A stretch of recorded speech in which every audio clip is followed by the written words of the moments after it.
దాన్ని మీద వేసినటువంటి కోర్టు దాన్ని కూడా తిరస్కరించింది. ఆ హక్కు పార్లమెంటుకు ఉంది అంటూ కూడా తేల్చి చెప్పింది. ఇక మరోవైపున మొన్న ఇటీవల కాలంలో జరిగిన పార్లమెంట్ ఎన్నికల సందర్భంగా కూడా ప్రధానంగా బీజేపీ మరోసారి అధికారంలోకి వస్తే రాజ్యాంగ సవరణకు నోచుకుంటుంది అంటూ ఒకవైపున కాంగ్రెస్ ప్రచారం చేస్తే ఇదంతా తప్పుడు ప్రచారం అంటూ మరోవైపున బీజేపీ కూడా ఎదురుదాడి చేసింది. మొత్తానికి 70 సంవత్సరాలు నిండిన సందర్భంగా భారత రాజ్యాంగం చుట్టూ రాజకీయ వివాదాలు ముసురుకున్నాయి. ఇదే మన డిబేట్లోకి వెళ్లే ముందు వివరాలంటే ఒకసారి చూద్దాం.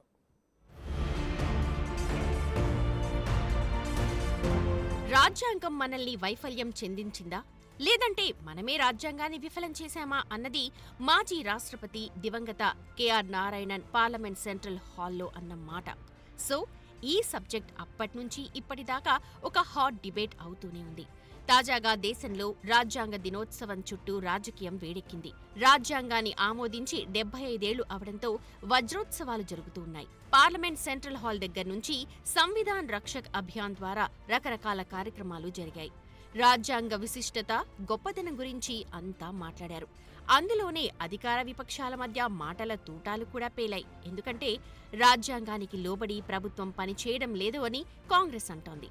భారత్కు రాజ్యాంగమే బలమని బీజేపీ అంటోంది. ప్రతి వ్యక్తికి సమాన హక్కులు కల్పిస్తూ జాతీయ ఐక్యత, సమగ్రతకు పెద్దపీట వేస్తున్నామన్నారు కమలం అగ్రనేతలు.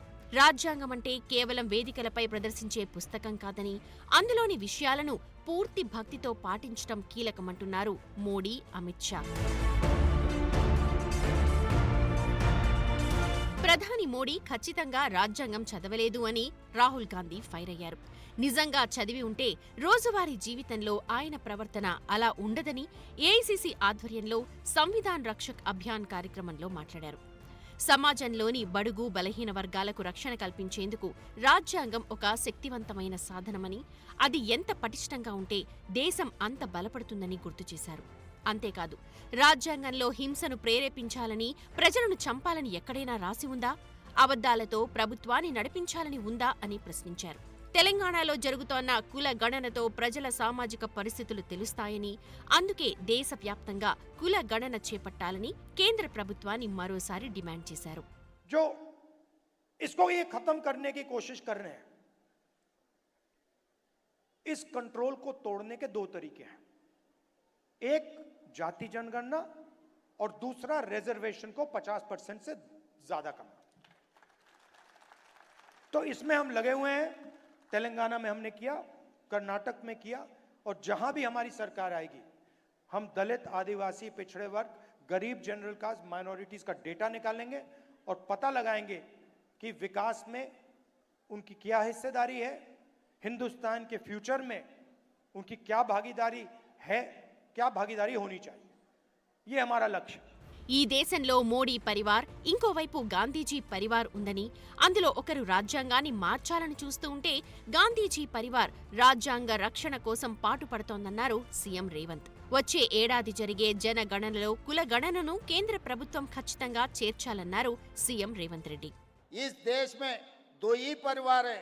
एक परिवार मोदी जी परिवार, दूसरे परिवार महात्मा गांधी जी के परिवार.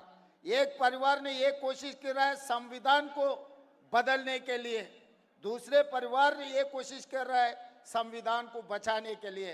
जो संविधान बचाने के परिवार है वो परिवार के साथ हम है, वो परिवार है गांधी परिवार.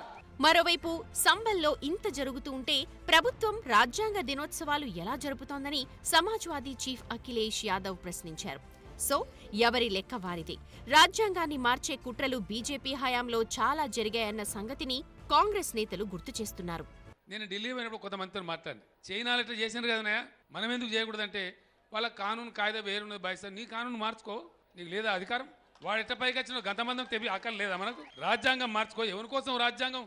నీ రాజ్యాంగమో ప్రధానమంత్రో ముఖ్యమంత్రో పార్టీ మన్నో ఏదైనా ఉంటే ఎవరి కోసం అంటే ప్రజల కోసమే కదా. దేశంలో ఏదున్నా కూడా ఎవరి కోసం ఉంటుంది? రాజ్యాంగం కానీ ప్రభుత్వాలు కానీ ప్రజల కోసం తప్ప ఇంకా దేనికి ఉంటుంది ప్రజాస్వామ్యంలో?